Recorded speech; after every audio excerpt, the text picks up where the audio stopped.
What it do, ladies and gentlemen? Welcome back to another episode of the Axis of Combat podcast, episode 66. We're here to break down UFC 305, Adesanya, Du Plessis.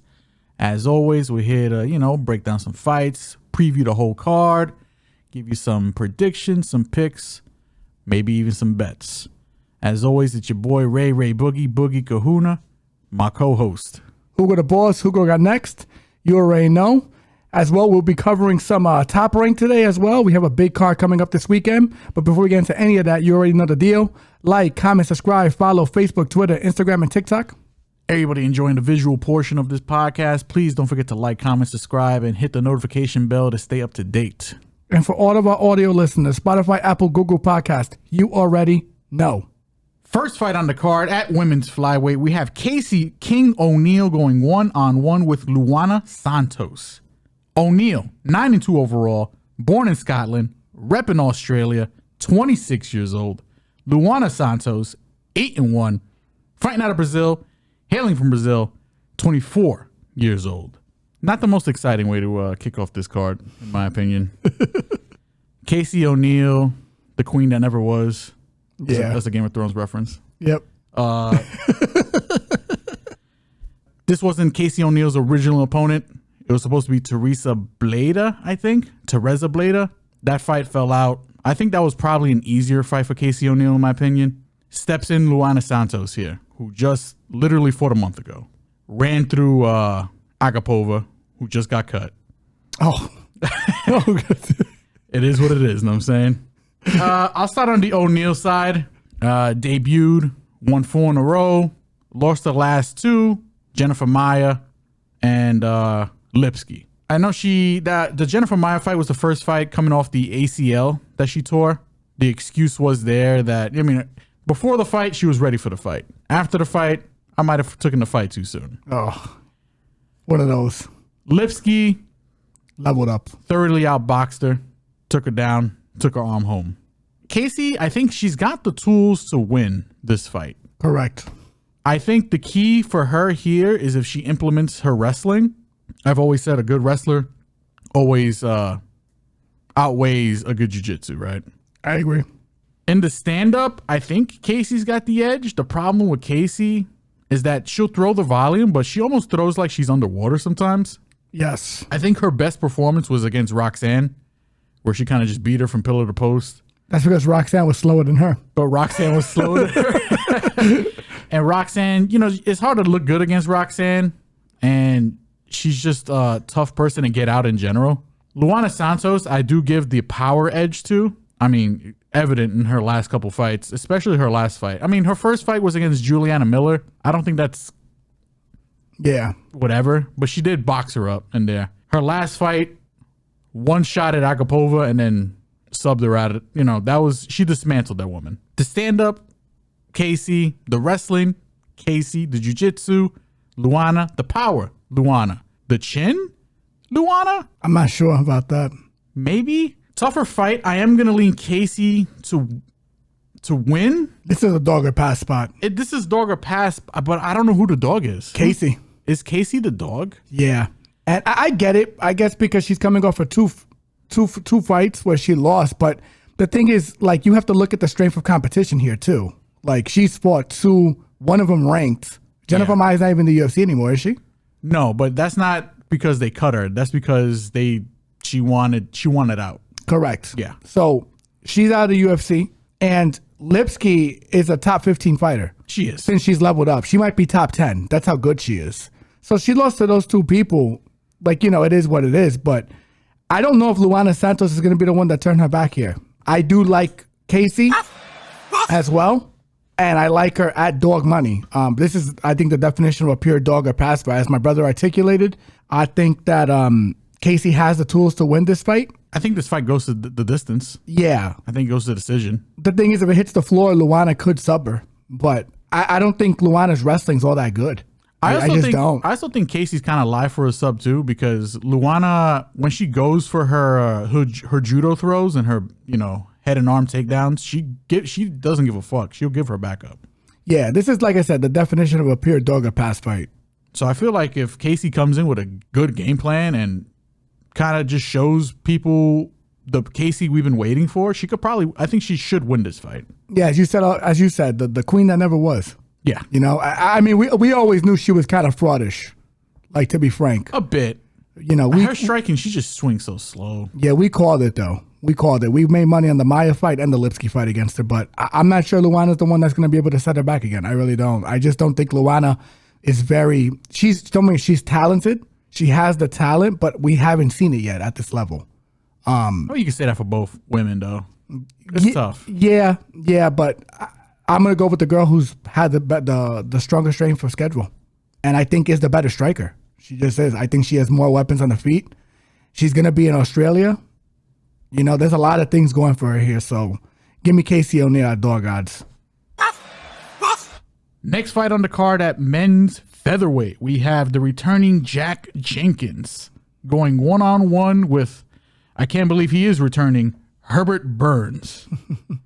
Jenkins, 12-3 overall, fighting out of Victoria, Australia, repping Australia, 31 years old. Herbert the Blaze Burns, 11-5 overall. It says that he's fighting out of Singapore, but we know he's Brazilian, 36 years old. So we got Jack Jenkins, who kind of looks like a 1980s Miami cop, going against Alistair Overeem on Ozempic. Oh. In a fight where I don't think this was Jack's original opponent. I'm not sure who they wanted to pair him up with originally, but can't lie to you, this is definitely, it can't be, because this is a mismatch. I'm going to tell you right now, I'm picking Jack. I'm pretty sure you're picking Jack. Yes. I think Jack by KO. Jack's got crazy leg kicks. He got solid boxing, but the leg kicks is kind of where his money's at. Decent takedown defense, even though he has been taken down by like Jamal Emmers. And if Jamal Emmers would have fucking took him down in that fight that they fought, Jamal Emmers would have won. But that's another story for another day. I bet on fucking Jamal Emmers. I lost money, I think Jack can be taken down. The problem is that his opponent here is first round or bust. He's ass. Herbert Burns is literally, if you have to bet him first round or he will quit.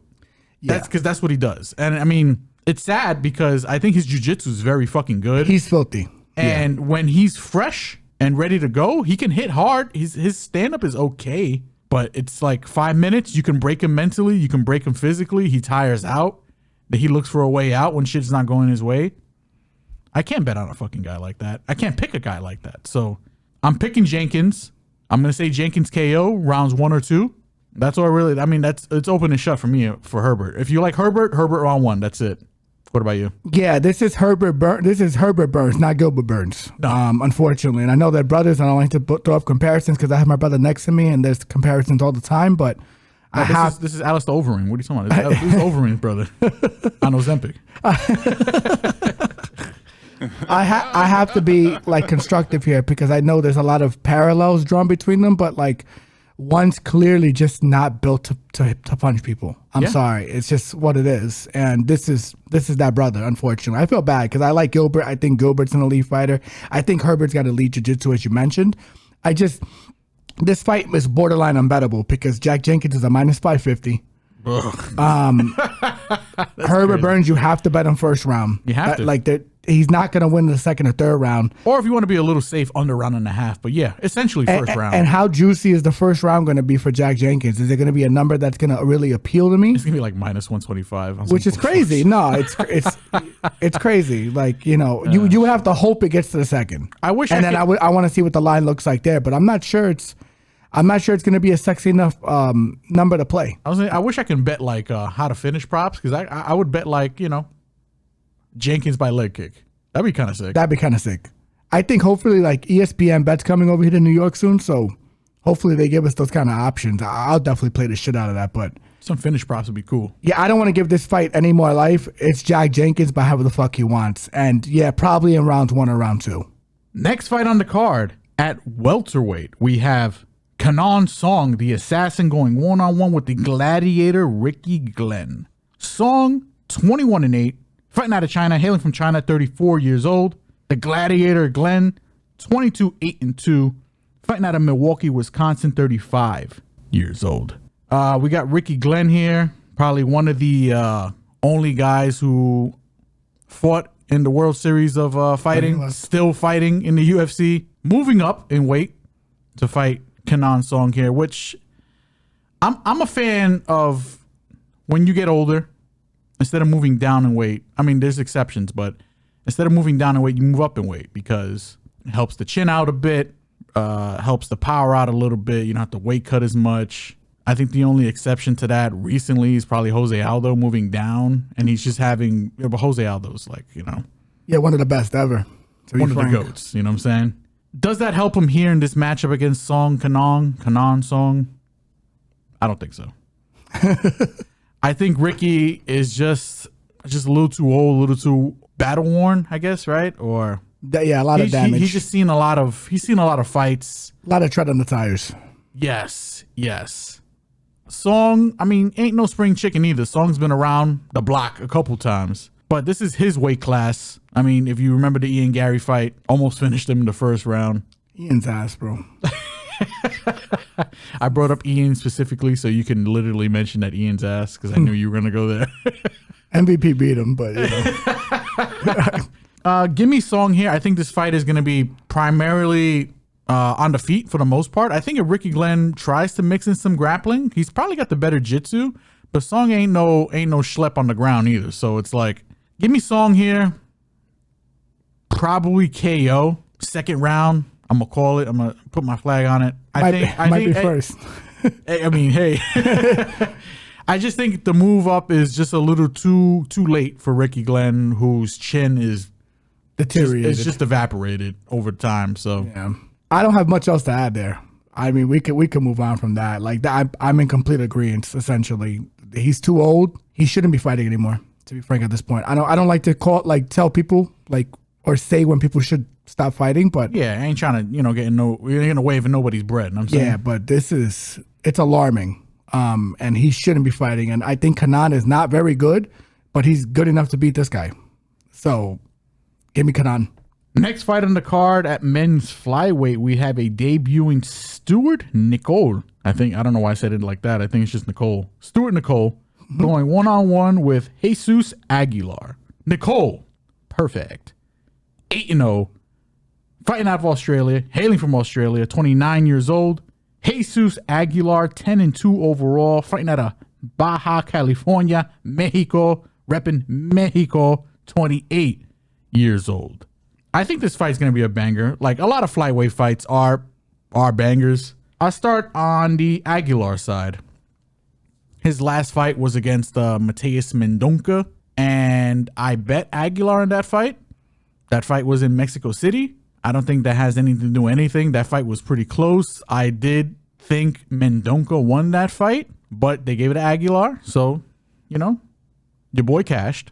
I think Aguilar is probably going to be... I think his hands are a little underrated. I mean, he's got T-Rex arms. He's got the shortest length reach in the UFC. I think it's like 58 inches or some shit like that. That's crazy. His arms are in his chest. But he could thump. He could thump. He's got some hands. He's rocked Mendonca. He put Shannon Ross to sleep, which is not the biggest accomplishment, but he did what he needed to do against that guy. I know he debuted against Tatsuro Taira. No shame in losing to him. No shame in losing to Taira. Taira is obviously the future of this division, or is looking like the future. He's going to be fighting Roy Val later, I think. Great fight.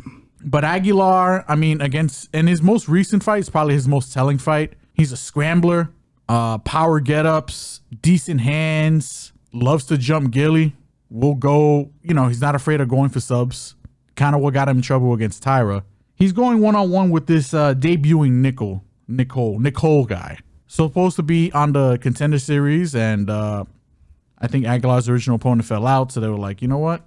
We'll stick Nicoll in there. Debut. I also think this is a decision to try and keep this card intact with Australian fighters. Yeah.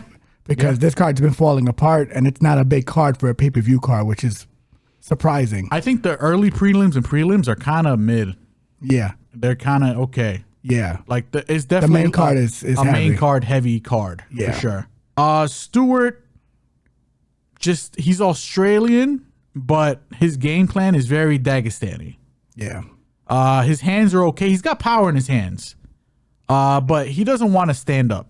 for the most part. His game plan is to shoot on you, take you down. He'll let his hands go on the ground, but if he doesn't finish you from there, it's just to turn you around so he could sub you out. I think this is going to be a good fight. This is probably dog or pass.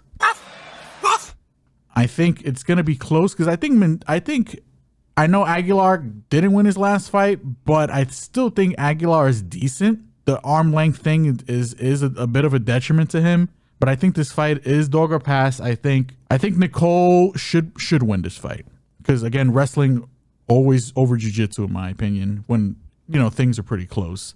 Nicoll's got decent shot selection. He's got decent reshoots. He chain wrestles really good. Wraps up the legs. Anything if anybody with an OV at the end of the name has done, he can do it. That being said, if this fight is on the feet, Aguilar is more than live to clap him up, and I don't think he's that bad. Give me Stewart for the pick, and give me Aguilar as the possible play. What about you? Yeah, I'm with you. I like Aguilar as a live dog in this fight. He has more submissions than knockouts on his resume. He is a pretty decent grappler, and this is a guy who is making his UFC debut in Australia and is going to wrestle into him. I like fight ends and sub, and I like probably Aguilar for a sub here too. But I just think this line at plus 180 is a little disrespectful towards Aguilar. It's a bit disrespectful. So I probably just played a money line. I think I'm probably going to make a play on Aguilar just because. I like your fight end and sub play. Yeah, I think that's pretty solid. Yeah, because it's like there's gonna be wrestling scrambles here, and if Aguilar has it his way, he's gonna want to get this to the floor because I think Nicoll is the bigger puncher. Even though Aguilar does have pop, these 25er fights are always like a crapshoot. And when you have it like within that top 30, it's so close in terms of skill level that when you see a plus 180 dog, it's like, damn, maybe I should probably make a play on this because anybody in this division can upset anybody on any given night. So when I see plus 180 against a guy that I know is going to get wrestled into and has a good jiu-jitsu game, it's just screaming at me to play it. So give me Nicoll as the lean, as you said, but Aguilar is the possible bet. Next fight on the card at men's featherweight, we have Josh Culibao going one-on-one with, how do you say that guy's nickname, Nick? Carcachina? Yeah, I think so. Ricardo Ramos, whatever. Fuck his nickname. Oh, okay. Culibao, 11-3-1, fighting out of Australia, hailing from Australia, 30 years old. Ramos, 16-6 overall, fighting out of Brazil, hailing from Brazil, 29 years old. The more I think about this fight, the more I think I am going to be leaning Josh Culibao to win. I mean, to keep the short end of the short, I think Culibao is probably just better. I think when it comes to the stand-up, I think he's got more tools. I think Culibao is a little more versatile. I think he's got his power is a little underrated. Ricardo Ramos, I think we kind of know what Ramos is now. Yeah. These guys are both on 2-fight losing streaks. This could be like a shit or get off the pot, you might get cut kind of fight. I mean, because Contender Series is around the corner. So, I mean, they're not afraid to make cuts at this time of the year. Ramos is coming off of 2 back-to-back guillotine losses. Culibao's only got 1 sub win. It was via guillotine. But I think Culibao probably should eke this one out. I just think he's better. Yeah, I think Ricardo Ramos is a very low IQ fighter. I don't like his decision making. I think he's uber talented with jiu-jitsu, but I don't understand how you get top position on like a Charles Jourdain and then you wind up getting guillotine from bottom while he's on the floor. He didn't jump for it. You jumped into the fucking guillotine. Yeah. What are you doing? Also, a common opponent where Culibao ended up having it was a draw with Jourdain. Yeah, great fight. Excellent fight. Yeah, Culibao, better striker in my opinion, has better timing, better boxing. A little not so durable, especially to the legs. Yeah, that's what's a little alarming for me with Culibao. But I just don't trust Ricardo Ramos, man. I'm gonna lean Culibao, but at minus 170, I'm not sure I like that price on him. I like him better as a dog to play him. We'll see how I get to when this fight gets closer. But Culibao's the lean. I don't know how I'm gonna play it yet, to be frank. Next fight on the card at heavyweight, we have the Juggernaut Junior Tafa going one-on-one with the clean monster Valter Walker. Man, this fight stinks. This fight is bad. Tafa, 5-2, fighting out of Australia, hating from Australia, 27 years old. Valter Walker, 11-1, fighting out of Russia, but repping Brazil, 26 years old. Valter Walker, his debut was very disappointing. I'm just going to throw it out there. He is the brother of Johnny Walker. Who's also disappointing. Who's also very disappointing. I don't like shitting on brothers like this because I'm learning on a podcast with my brother. Hey, man, I mean, listen, sometimes you got to shit on your brother, man. Sometimes it's just tough love, you know? Oh, my goodness gracious. But listen, this Walker has got some grappling. This Walker has trained in Russia. Big dude, too. Humongous man. Yeah. Pause. His debut fight against Bresky was able to get 7.5 minutes, essentially, of control time, 4 takedowns, and he still lost the fight. What more? That was Bresky's first win, by the way. I mean, and that out of 5 fights. Bresky's has 5 fights in the UFC. That's his first win. Walker, it's hard to trust this man. I think he's going to win. I'm going to lean Walker here because his opponent, Tafa, can't wrestle for shit. Cannot wrestle for shit. Shit. I mean, Muhammad Usman, he took this man out to wash. He hung him out to dry. Good striker. Very good. I give him that. He's got his kickboxing is very good. He's got a kickboxing background. But unlike Johnny, Valter actually has a decent chin. Exactly. He does. Now, the question is, will Valter let his fucking hands go? Because that's what kind of held him back in this last fight. I think he had UFC jitters a little bit. Maybe. So, because I think he has a lot of good upside if he fights the way we've seen him fight in the regionals. And I think he can do that to these guys too, because the UFC, the lower tier UFC heavyweights are not that good. If Valter fights the way he fought last fight, this fight's gonna look fucking ugly. It's going the distance. He probably still wins, and he probably. I don't know. He might lose. Because if he gets him down 2 times, he's gonna win this fight. Tafa's not getting back. He's not getting up. Yeah, Bresky was able to get back up. Tafa, I don't. Unless he's against the cage, I don't see it. I don't see it. This fight should be inside the distance, regardless. Tafa hits like a motherfucker. And Valter should be able to finish him on the ground. I'm picking Valter here. No confidence. This fight is, 2 low-level guys. Not a fan. Might pass in general, but Walker. I'm Walker's the guy for me. Yeah, I'm on the same boat. For all those reasons, it's a pick'em. It's rightfully lined as a pick'em, and you should pick and choose not to bet on this fight. Like as because the thing is, there's too many variables for this fight. It could go to decision. It could get finished.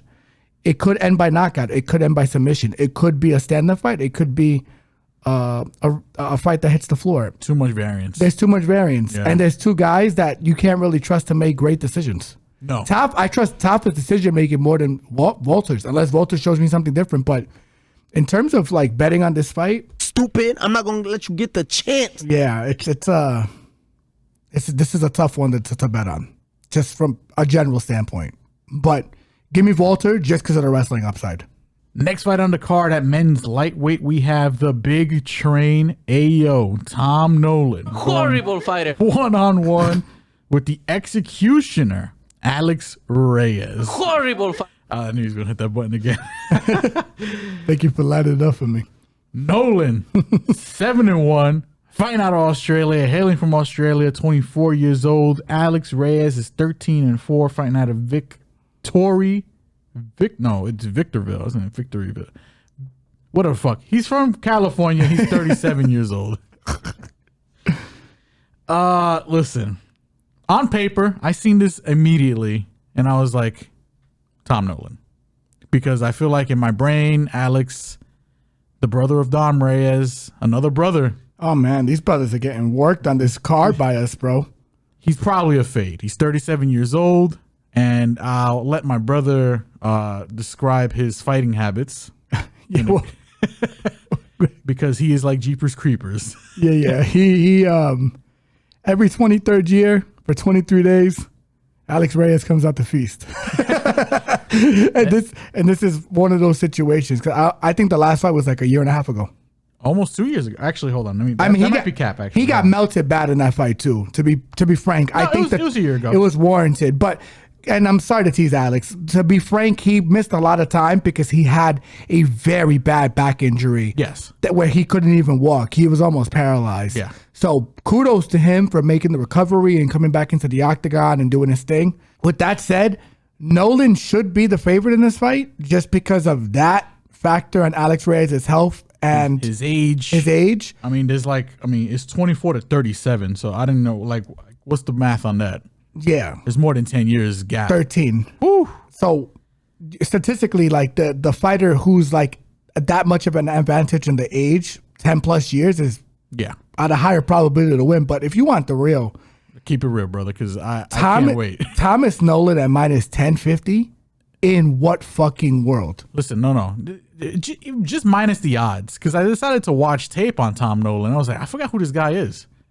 He's ass. Tom Nolan is ass. He's ass. He's not him. Listen, he's ass. He's his ass. He got slept by Moda, and no shame in that kind of game. We made money on that shit. I just figured, listen, he's got no defense. Yeah, leaves his chin up, and Moda, listen, dumps.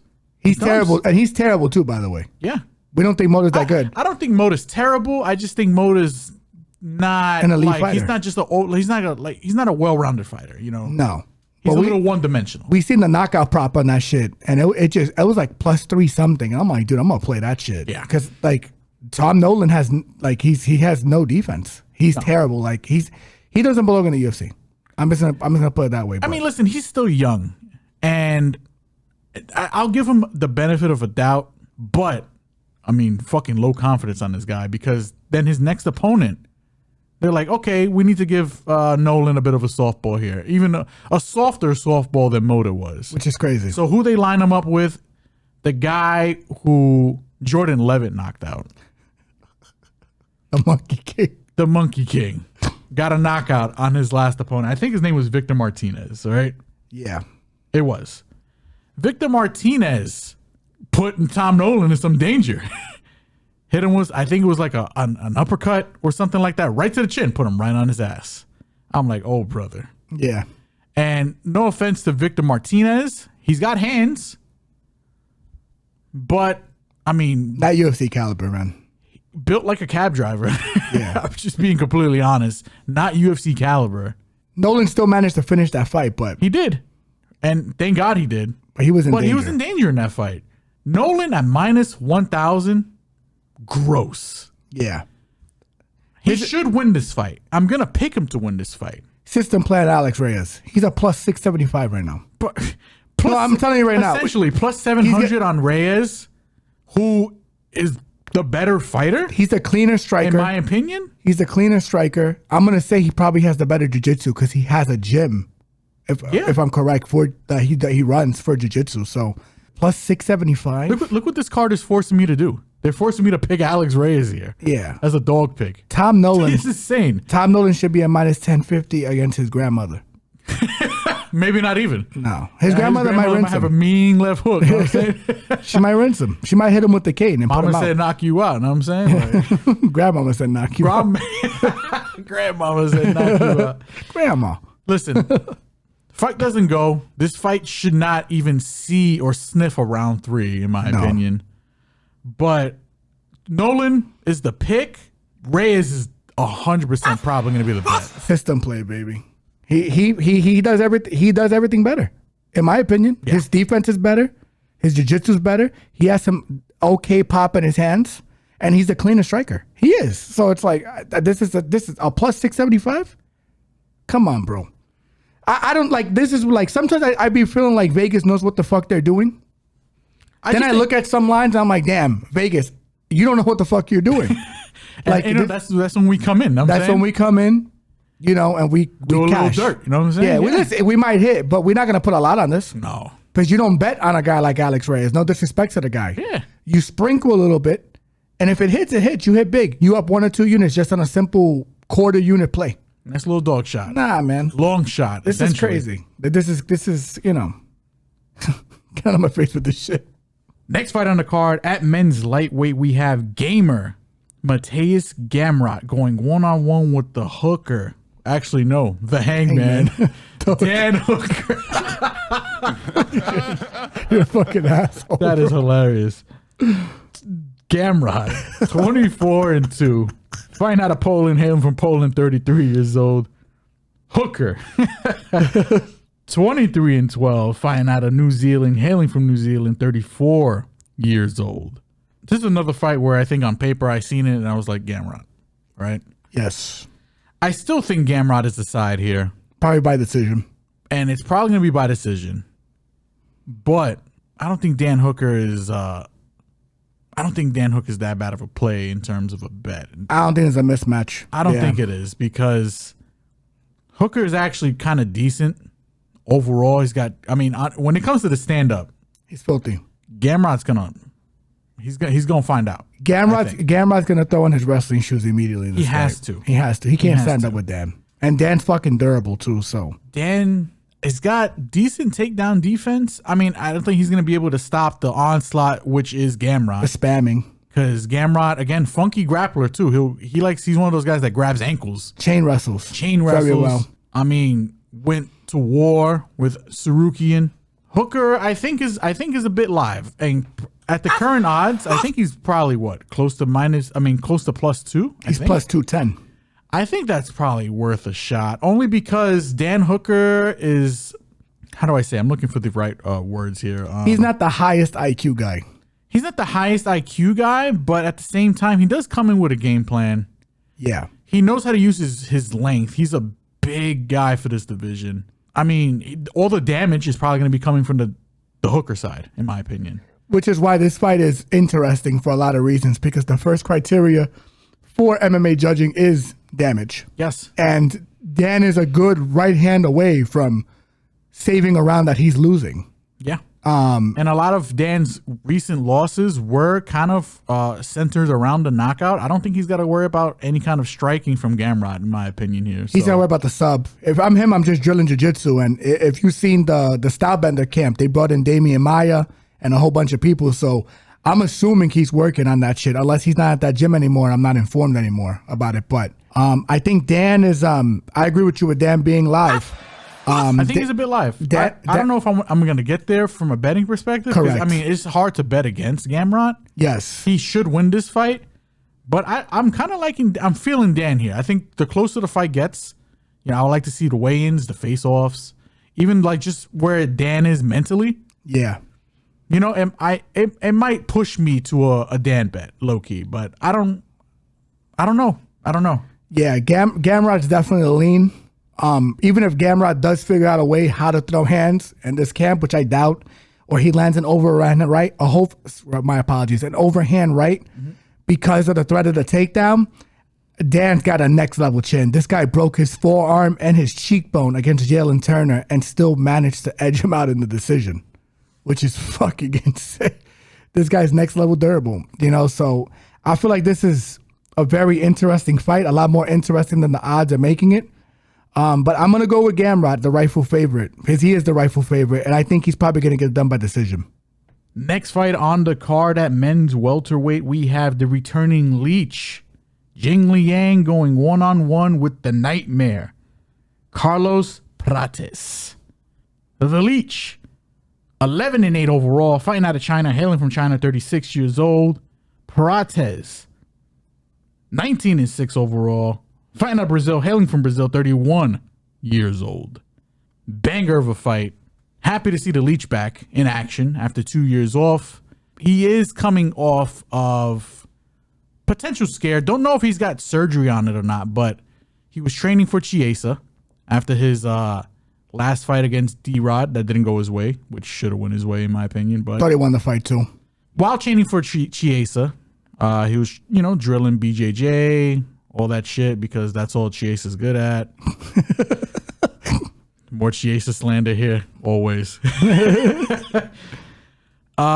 He had some pain in his neck that, kind of ran down his back, decided to get a doctor checkup. Turns out he had some kind of crazy, pinched nerve, around the C5, C6 sections of his vertebrae, and it's taken 2 years off. Like I said, don't know if he's got surgery, but that is a major concern because it's your fucking neck. And it wasn't because of the BJJ. It was accumulated damage on the nerve. Correct. So he's coming back. He's fighting Carlos Prates here. Prates, sniper. A beast. Power in both hands. Knows how to kind of use his range. He's going to have like a 6 or 7 inch reach advantage here. The younger guy. I'm going to be leaning Prates here for the pick. But in terms of a bet, I think at plus 200, if it gets there, I think Leach is 100% worth a stab, in my opinion. He's just got the UFC experience. The wrestling upside. His stand-up is good. His wrestling, the upside is there. I think he rolls with punches a little better. Prates is very hittable, which is my only concern about Prates. Trevin Giles, Officer Giles, was giving him work until he found that off button on him. You don't want to trade shots with the Leach, in my opinion. I think the Leach, even though he's on the older side, he's a knockout connoisseur. You know what I'm saying? Connoisseur. Give me Prates to win. I think this fight probably doesn't go the distance. Yeah, I would make that bet. But I think the Leach is, if he's, again, another one of these fights where I kind of want to wait until weigh-ins and face-offs, and I want to hear whether or not he's actually got surgery on his neck or not. Yeah. But if it was just one of those things, he just had to rest and recover and all that shit. But, he just had to take 2 years off because it was nerve damage. Okay. I think he's more than live here because I just think he's the better fighter. Yeah, I'm there too. I like Liang possibly as a Jingliang as a possible dog shot here. Prates should win this fight, but the thing is, Prates also a slow starter, gives away the first round a lot. And if it's 1-1 heading into the third, I'm probably going to go with the guy who has the more thorough experience and the wrestling upside, to be frank. Yes. Plus the better striking defense. He's just a better fighter.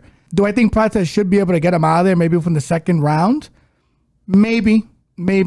But this is another fight where it's like, I think you got to find value on that. If you can't find the value, I think this is somewhere you have to go to the opponent who is, quite frankly, the all-around better fighter. So give me Prates as the lean, Jingliang as a possible bet. Next fight on the card at men's heavyweight, we have Bam Bam Tai Tuivasa going against Biggie Boy Jairzinho Rozenstruik. Tuivasa is 14-7 overall. Fighting out of Australia, hailing from Australia, 31 years old. Biggie Boy Rozenstruik is 14-5 overall. Fighting out of Suriname, hailing from Suriname, 36 years old. Can Tai Tuivasa at home get back into the win column finally? He's on a 4-fight losing streak. He's not cuttable just because he's a heavyweight, low-key. I mean, he's a heavyweight. He's very marketable, good on the mic. He's a friendly guy. Drinks beer out of shoes and shit. I mean, kind of a low-key superstar in Australia. They are in Australia. He doesn't have to worry about any kind of grappling here. Rozenstruik is not the type to. He just doesn't. He's just not. He's a kickboxer. He's got a kickboxing background. Decorated kickboxer. I think I'm picking Rozenstruik here. Yeah. And for several reasons. One, he's the better counter striker. Two, he's not afraid to throw leg kicks. I think he's got some more tools. The problem with Rozenstruik is whether he wants to let his hands go or not sometimes. He's a little low volume, a little too patient. I agree. And I mean, you can't be patient with a guy like Tai. Tai is just gonna, Tai. Yeah. He doesn't give a shit. His name is Bam Bam for a reason. He's walking right in there. He's just going to start throwing hands. And he can knock you out at any point in this fight. He literally can. He has power. This fight probably doesn't go. I'll go that far. Yeah. And it sucks to say, Tuivasa, I mean, he could win this, but I just give me the guy who I think is just a better counter striker, throws him down the middle, hits hard. I don't know. There's something about Rozenstruik where I think he's on a bit of the upswing here after his last fight against Shamil, where he kind of put on a display. Like, I must have forgot. Yeah. Shamil ain't on a level, and Tuivasa might not be there either. So I'm kind of just waiting low-key for the Rozenstruik Derek Lewis fight that we haven't gotten yet. Which is crazy. Yeah. Just set that up. Yeah, Derek might wrestle him. Nah, Derek won't. No, I'm with you on this, and I'm with you for the simple fact that I think Rozenstruik has fought the better brand of competition. He's fought Cyril Gane, lost by decision. Ty got finished by Cyril. Yes, he did. He fought Francis. Francis is... It's just Francis Ngannou. Curtis Blades, horrible matchup for him. Yes. Johnson, I made a horrible matchup for him. Yep. Alexander Volkov is one of the most underrated heavyweights in the UFC right now. Did he finish Volkov? Did Volkov finish him? Yes, he did, with punches. Which round? He went right after him. I think it was round 1. Yeah. He went right after him. Volkov finished Tuivasa, but Tuivasa got taken down in that fight and kind of just got moved around pretty easily. Correct. That was in the second round for him, but... I think Ty's got the faster hands here, and usually if you know this podcast, we usually tend to favor people who have faster hands. But I just think Jairzinho, he has a ton of kickboxing experience. Yes. Before pre-UFC, and I just think that it's going to be on full display this weekend. I think it's going to be a very tough fight for Ty because I think he might have a hard time finding him and hitting him clean. Unless you have like real dimensions over him, which I don't think he does. I think they're about the same size. It's tough sledding because even before Francis knocked him out, he hit him like 3 or 4 counter shots on the way in before he got caught with a good left hand. Yeah. Volkov, I think, just surprised him. The other 2 fights, stylistic nightmares. Shamil should have taken him down, did take him down if I'm correct in that fight. And then actually... I don't recall. I don't think he could, actually. He couldn't. He tried, and then Shamil just I don't know. Just gave up. Fell off a cliff. Yeah, he got exposed. Yeah. You know, I think Jairzinho is just a cleaner striker here. I'm going to pick the better striker here to beat the brawler. Give me Jairzinho probably by knockout. Next fight on the card at men's flyweight and is currently constituted. This is looking like the co-main event of the evening. We have the returning Kai Kara-France, Don't Blink, going one-on-one with Steve Astro Boy Erceg. Kai Kara-France is 24-11, fighting out of New Zealand, hailing from New Zealand, 31 years old. Erceg, Astro Boy, is 12-2, fighting out of Australia, hailing from Australia, 29 years old. We have Australia on Australian violence here. Kai Kara, we'll start with him. Hasn't fought in a while.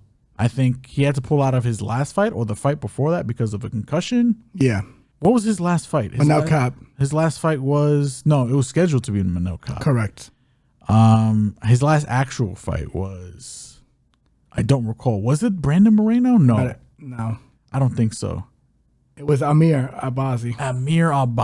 And in that fight was... He won that fight, by the way. I thought he did. He won that fight. I mean... That was robbery. He showed decent takedown defense for the most part. I mean, Albazi was able to get his shit in. The problem with Albazi was once he took him down, didn't really do too much in the damage department with Kai. And Kai got back up and lit him up. And then Kai in the stand-up, I mean, faster hands than I remember. It's been a while since I've seen Kai. I mean, and full disclosure, I'm not the biggest Kai fan. I'm just going to throw it out there. Don't know why. I just think he's a little overrated. I'm just completely honest. Like, he hasn't beaten anybody. He almost beat Brandon Moreno. He was working him. He was working him till Moreno found that liver. Yeah. Kai is just like a high-level jack of all trades, in my opinion. I think he's very good. Don't get me wrong. I think his power is a little underrated. Fast hands. But Erceg, I know, hasn't spent too much time in the UFC. But just like his nickname, Astro Boy, he's been rising to the top. His last fight against Pantoja, great fight. Showed a lot. Going into the 5th round. And all he had to do was literally just stop a takedown. And he probably could have won that fight because in the stand-up, going back and forth, they were hurting each other, but Erceg was landing the better strikes, in my opinion, throughout that fight. Yep. Where Pantoja was winning was in the grappling department. Erceg is fucking good. He's very good. I think he's very good. I'm going to be picking Erceg to win here.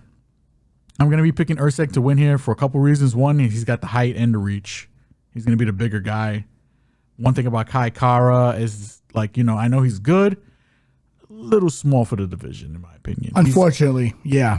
It's unfortunate. I'll go that far. He's got the skill set, but, he's limited by the dimensions he was born with, right? If it was a 115, he'd be a beast. Yes. In my opinion.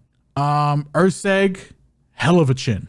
I mean, he was taking shots from Pantoja on the grill. Yeah. Just straight in the mouth. Pause.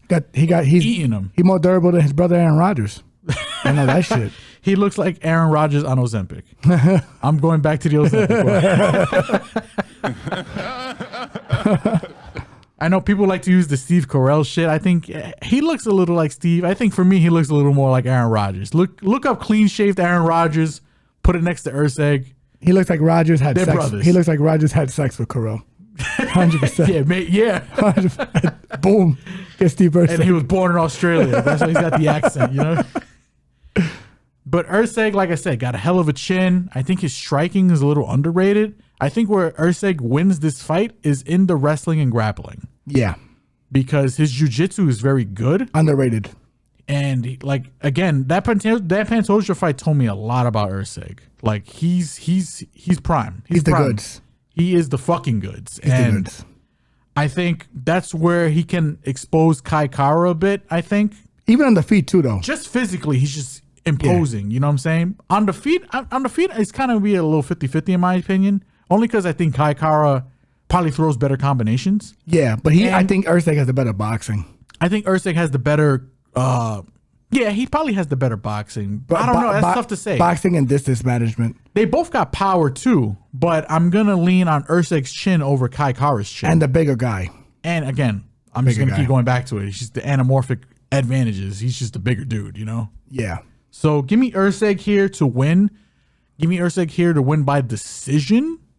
I think this fight does go to distance. It's only a 3-round fight. So yeah. Give me Erceg here. It sucks for Kai Kara because, you know, he is on a 2-fight losing streak. One fight where he probably should have won. He beat him here. Actually, 2 fights he should have won because I think he was beating Moreno as well. Yeah. Until he wasn't. But yeah, give me Steve Erceg to really put his fucking if he already didn't put his stamp on the division as a contender, he will, I think, in this fight. Yeah, I'm with you. I think this is like the dimensions on both of these fighters says a lot. One's small for the weight class, the other one's big for the weight class.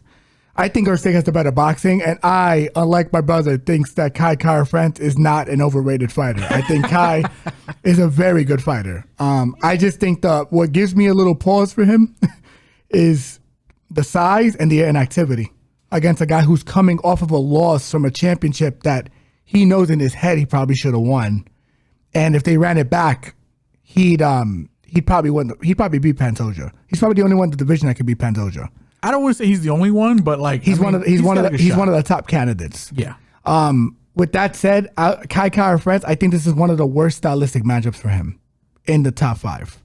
I think he has a better luck with Pantoja, which is crazy. He might, yeah. Just because of the cardio issues that Pantoja has.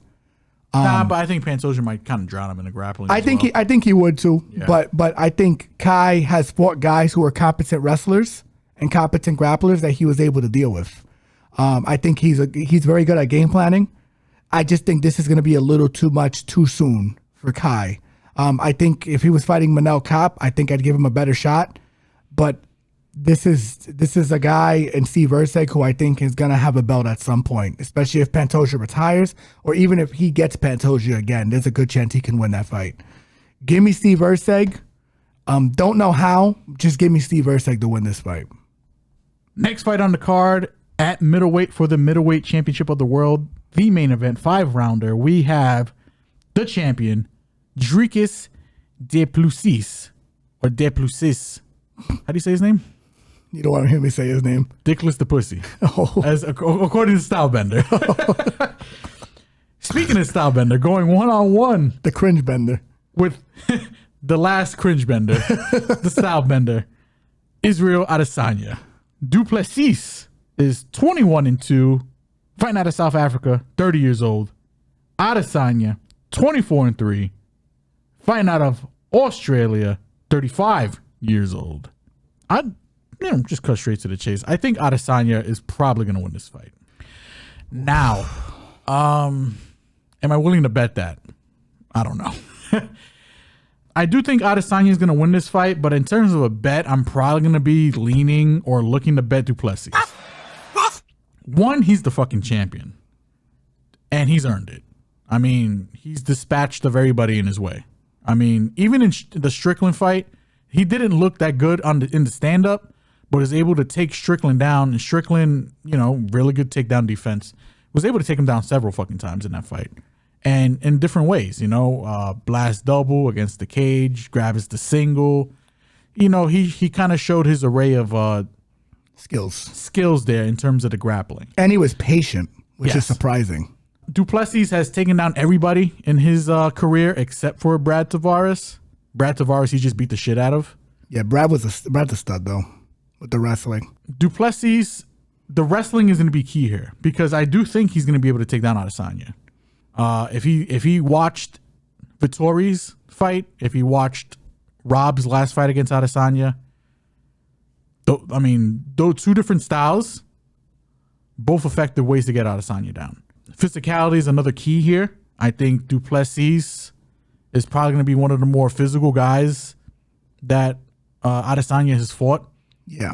And it sucks that this is his first fight, after a long break. It is Du Plessis. I think Du Plessis is 100% worth a dog shot here. 100%. I think he can win this fight. I think he might win this fight. But for some reason, I just got a gut feeling. It's just hard to bet against a guy who essentially ruled this fucking division. Did it in a way where, sometimes the fights weren't even fucking close. Yeah. And in the stand-up, Izzy's he's almost second to none in this division in terms of the stand-up. So I think Izzy is probably going to win, and it's probably, I'm going to lean decision, but the way Du Plessis kind of fights, 3-4-5 KO with a rejuvenated Adesanya is probably not out the question, but Adesanya probably gets it done. But I can't bet him at the odds he's at right now. It's definitely dog or pass in a fight this close with a guy with that much wrestling upside. Definitely dog or pass. And I agree with you. I'm leaning Stylebender to win this fight just because I think he's going to be able to manage the distance a lot better than Du Plessis. I think Du Plessis' striking defense is not that good. No. He's pretty horrid, actually. I don't think it's horrid. It's better than I gave it credit for, but he's never fought somebody like Adesanya. He always walks out of fights like he jumped out of a moving car. Yeah. And Stylebender can make this look real pretty.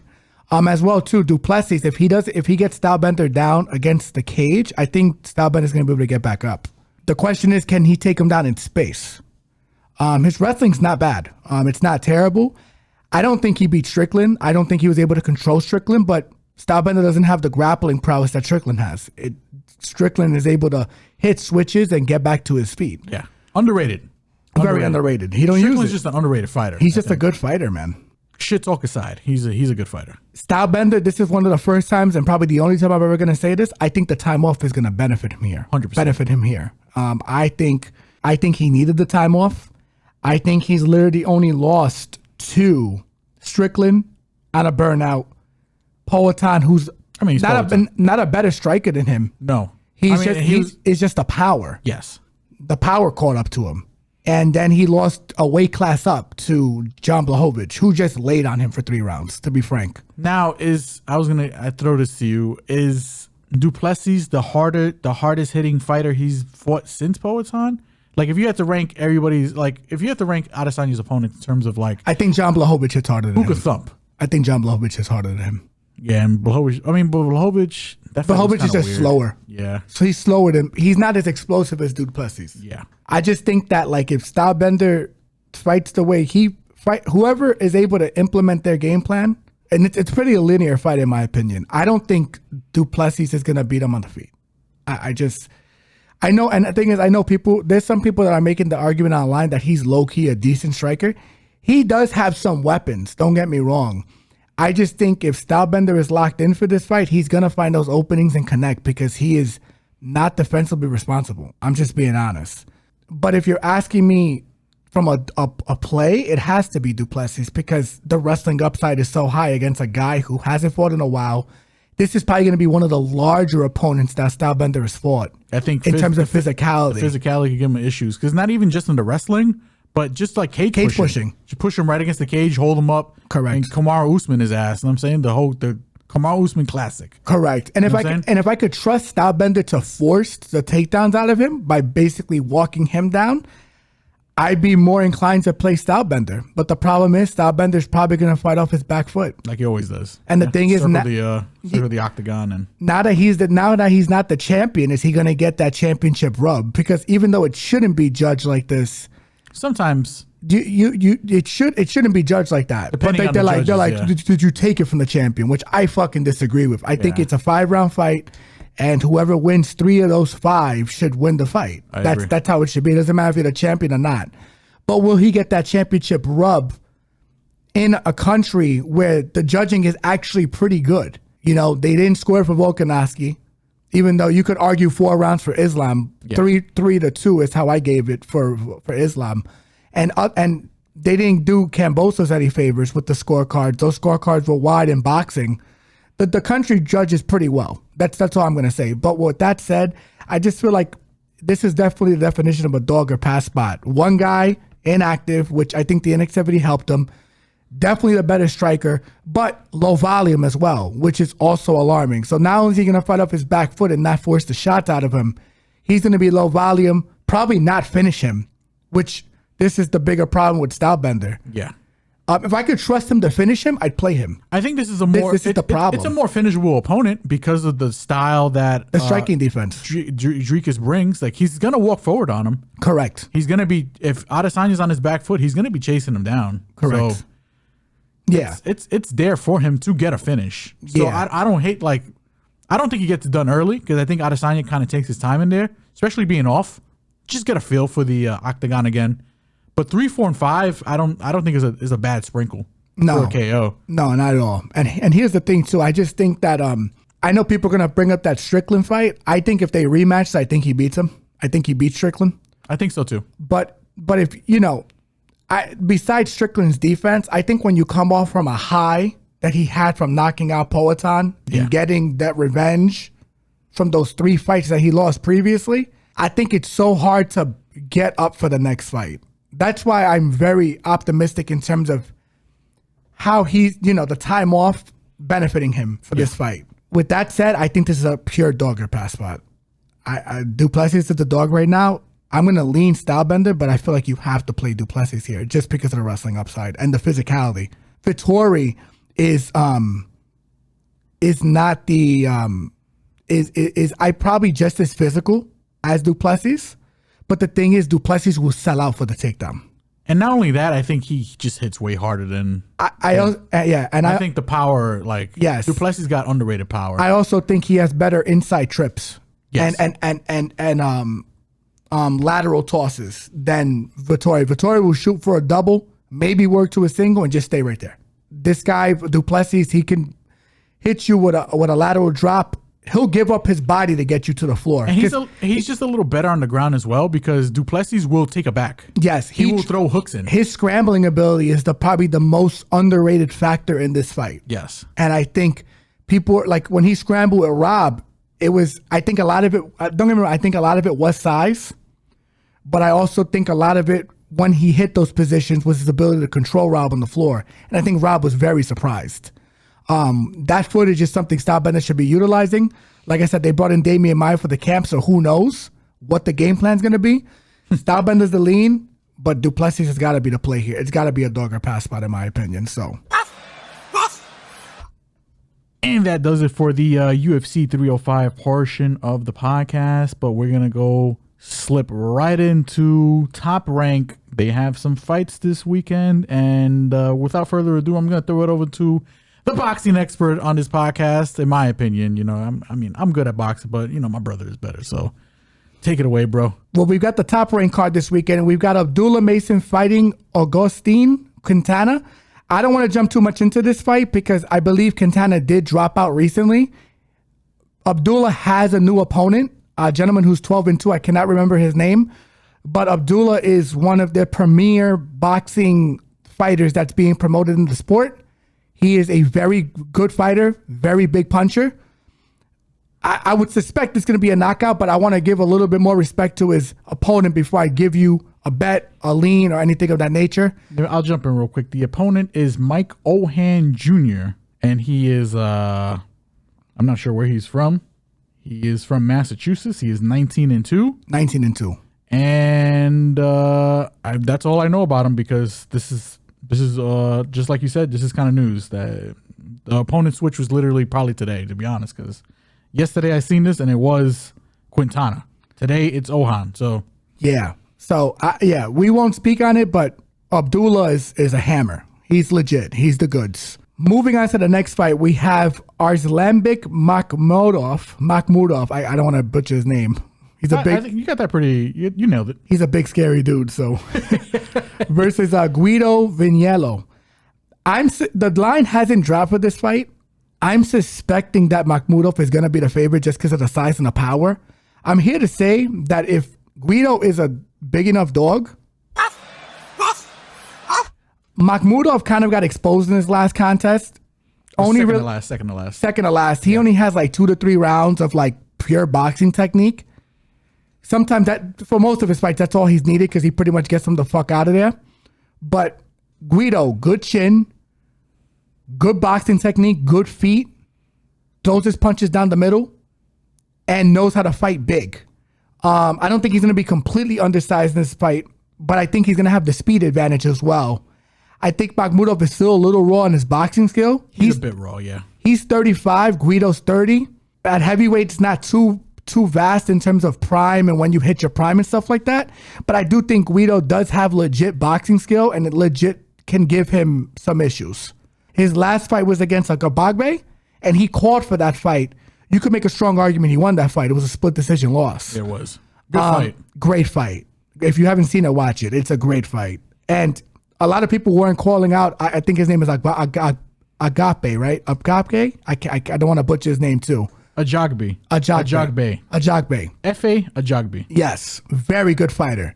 Good power, good everything. Guido was able to weather his shots, and he caught some uppercuts on the inside, but I haven't seen Makhmudov really throw uppercuts from the inside. He is a guy that has a couple of weapons, and when I say a couple, I mean a couple. Literally it's 32. Yeah. It's a left-right, and sometimes he starts and leans with an uppercut, which can get you into trouble. From how far? Like, he'll just like... Yes. He is susceptible to hooks, which lost him his second to last fight, and Guido does throw hooks. Also, I think he's a little susceptible to the body as well. Yes. Got worn out. He doesn't have the best cardio, and it's because he doesn't go deep in fights. I want to see how these guys weigh in. I want to see them face off, but if the line is disrespectful against Guido, I'm definitely going to play it. And hopefully he catches for us the way our man Valenzuela passed him for us a couple of weeks ago. My man was a plus 650, and if you looked at that fight was not a split decision win. He won that fight pretty decisively. So I like Guido as a possible dog shot here.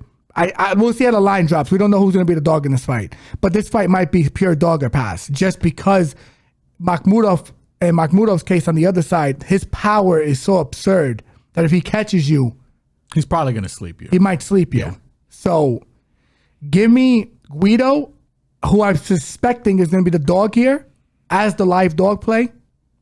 And that's where I'll leave it.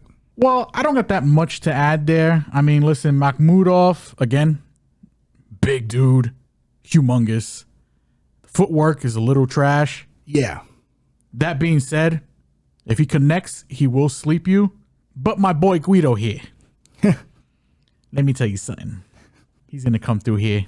He's going to say, who the fuck is this guy here? Listen, Guido's he's from Italy. He trains in New York. So you know I got to do it. He's going to come in here and say, get the fuck out of here. I'm going to hit this guy with the fucking 1-2 right to the body. Hit him with the back. Hit him with the you motherfucker, you. To quote the great Joe Pesci. And he's going to put him out of his fucking misery. He's going to be sleeping with the fucking fishes. Get him the fuck out of here. That being said, this fight... Let me get rid of the accent. That being said, this fight's not going to go the distance. It's probably going to end within the first 5 rounds. We love the under. If it's a high enough line, if it's a good enough like placement, like 8.5, 7.5, I'll play the shit out of it. It's a 10-round fight that it should not go 10 rounds, in my opinion. Makhmudov he's probably going to be the favorite here. But, I mean, hey, Guido, he's got the tools to do it, and I think he can do it. If he's the dog, he's definitely worth the shot. Yeah, And let's not forget to mention, he's got huge balls. Like this Big fucking balls. in the main event for the top ranked card, Christian Mbilli going against Sergiy Derevyanchenko. I'm sorry, gentlemen. I don't want to butcher these names. No, you actually got it. Yeah. Right there. Derevyanchenko. This is a great fight. Yes. For a lot of reasons. I think they got it lined up Mbilli at minus 400, Derevyanchenko at plus 300. That sounds about right. Yes. From boxing standpoint. But if you're asking me, Derevyanchenko, another possible live dog. And here's why. Mbilli, big puncher, very good at going to the body. Fights a lot like Tyson at middleweight. Like he throws that body shot uppercut combo like Tyson. Beast of a man. I'm an extreme fan of his fight style. He's filthy. Yeah, he's Canadian fun. Tyson. Yeah. Derevyanchenko, Ukrainian boxing style, knows how to use his feet. He's gonna have the better feet and the better foot. I got it mixed up. Yeah, I get tongue twisted with that shit too. It's footwork. He's got the better footwork in this fight. Yeah. He's gonna have the better footwork. He's gonna have the better pop shotting ability. I think he's the sharper puncher. I think he knows how to cut angles better. He beat Triple G in his fight when they fought, in my opinion, a couple of years ago. He did. He got robbed. He beat Danny Jacobs. I thought he got robbed in that fight too. That was a closer fight, but yeah. Jamal Charlo was a very good fight. You could argue he won that fight. He's never been knocked out. And Billy hasn't really been in the ring with someone that can put a pace on him. Somebody this caliber of fighter as well, you know? Yes, and the level of competition, the jump is dramatic. Yeah. Because the only reason that this fight is not, I'm not going to commit fully to Derevyanchenko as a dog is because he's 38. And Mbilli is a very explosive puncher and young. Yes. I think that Mbilli is the rightful lean here. Don't know how it's going to go. I need a little more time to digest it because Derevyanchenko's never been knocked out. And this guy is an elite level fighter. He's an elite level boxer. I think Mbilli is going to be the lean. But Derevyanchenko, if the line gets a little out of hand or disrespectful after the decision line is nice, like a plus 650, I'll probably sprinkle on it because I do see a world where this fight is close. Very close. Derevyanchenko's not knocking out Mbilli, even though Mbilli is a little weak to the body too, which is a little alarming. They have a mutual opponent and only one of them dropped him. Derevyanchenko dropped him, if I'm correct. Yeah. Mbilli didn't drop him. I don't want to mention his name because he is a nobody. But